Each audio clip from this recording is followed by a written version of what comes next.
All right, here's a story. You wanted a story. This is a story about kosher food.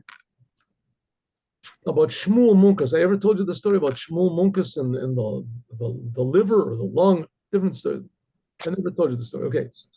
There was a Chassid, a follower of the first Rebbe of Chabad, Rebbe Shner Zalman. He's the one that wrote the Tanya. A follower. He was a genius in learning Torah and genius and wonderful, but he had a very sharp sense of humor. Very sharp sense of humor. And there's a lot of stories about his sense of humor. One of the stories is that one day the Alter Rebbe came and he was hanging.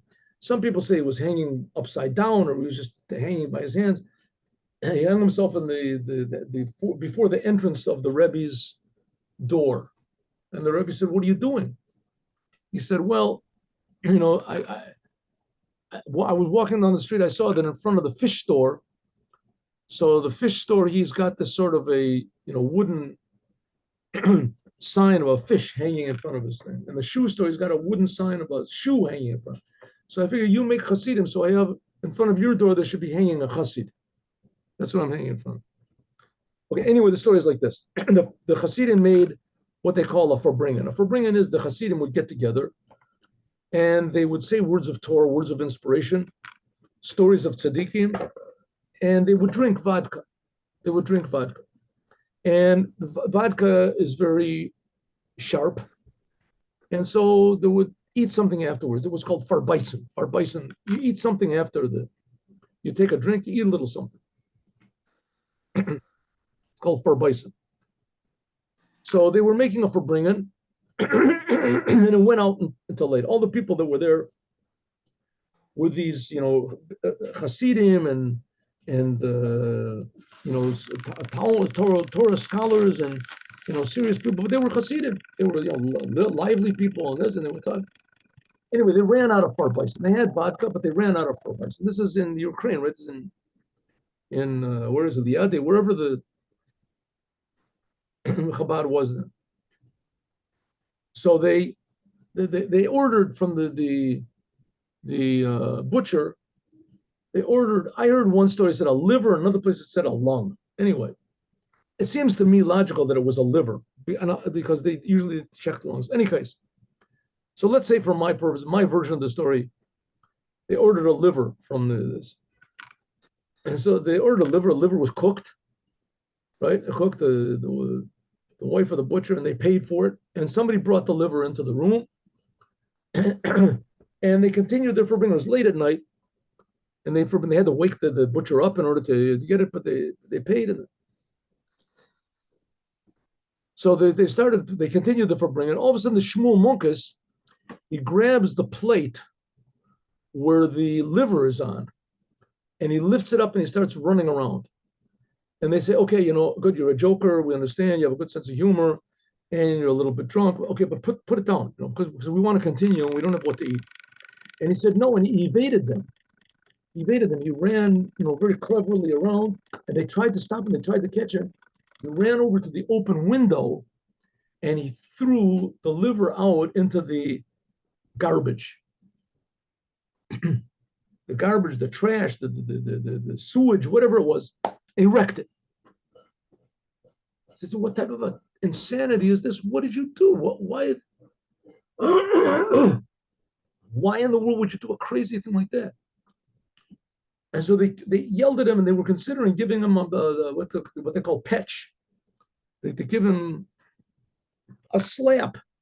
And suddenly the butcher came in, and he screamed, "Don't eat the liver! Don't eat the liver!"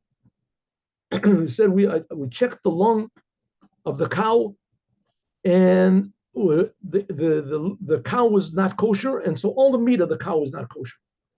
The liver is not kosher. Don't eat it. Or that liver was going to be given to the dogs. But anyway, what it is, he realized that the liver is not kosher. Don't eat it. So they looked at Shmuel Munkus. He saved them. They were going to eat not kosher food. But they said to him, "1 second, why didn't you just say, 1 second, I have a suspicion. Let's check this thing out." Because they were all very religious people. If there was some sort of suspicion that it wasn't kosher, they would have what are you running around? And what are you? So you have some sort of a, spirit of holiness. You're making yourself into some sort of a holy person. You're running around playing games with us. They started yelling at him again and considered it again to give him a slap. And he said, no, let me explain myself. He said, the first time that I went in to the Rebbe for Yechidut. Yechidut means you go in a private audience to the Rebbe. This is not like going in and seeing, some advisor or something like that. The Rebbe is what's called a general soul, right? The main thing of the Jewish people is the soul. So the Rebbe is a general soul. And the Rebbe wakes up the connection between a Jew and God and the Torah. Wakes it up so the Jew becomes inspired internally himself. That's called Yechidut, to be with the Rebbe, to wake up the inner level of the soul, which is called Yechida, the inner level of the soul. So the first time I was by the Rebbe in Yechidut, the Rebbe told me a lot of things. One thing he said was, if you ever have a real strong desire for anything, you should know that it's forbidden. Don't do it. When they brought that liver in, the liver was kosher. Everybody, it was from the butcher. The butcher is a religious Jew. But suddenly I had such a tremendous desire, a lust. I tasted it in my mouth. I could already feel it going down to eat a piece of that liver. I remembered the words of the Rebbe, and I realized there must be something wrong over here. There must be something wrong. Why would I have such a tremendous desire to eat liver, a piece of liver, to eat it? Okay, you're hungry, you want to eat it. A desire, a lust to eat the liver. I realized there must be something wrong. The Rebbe said, if you want it, there's something wrong. Therefore, I ran around, and the feeling increased more and more. I just had more desire. Put the liver down, take a piece, eat that piece of liver. I realized there must be something really wrong with it, that I threw it.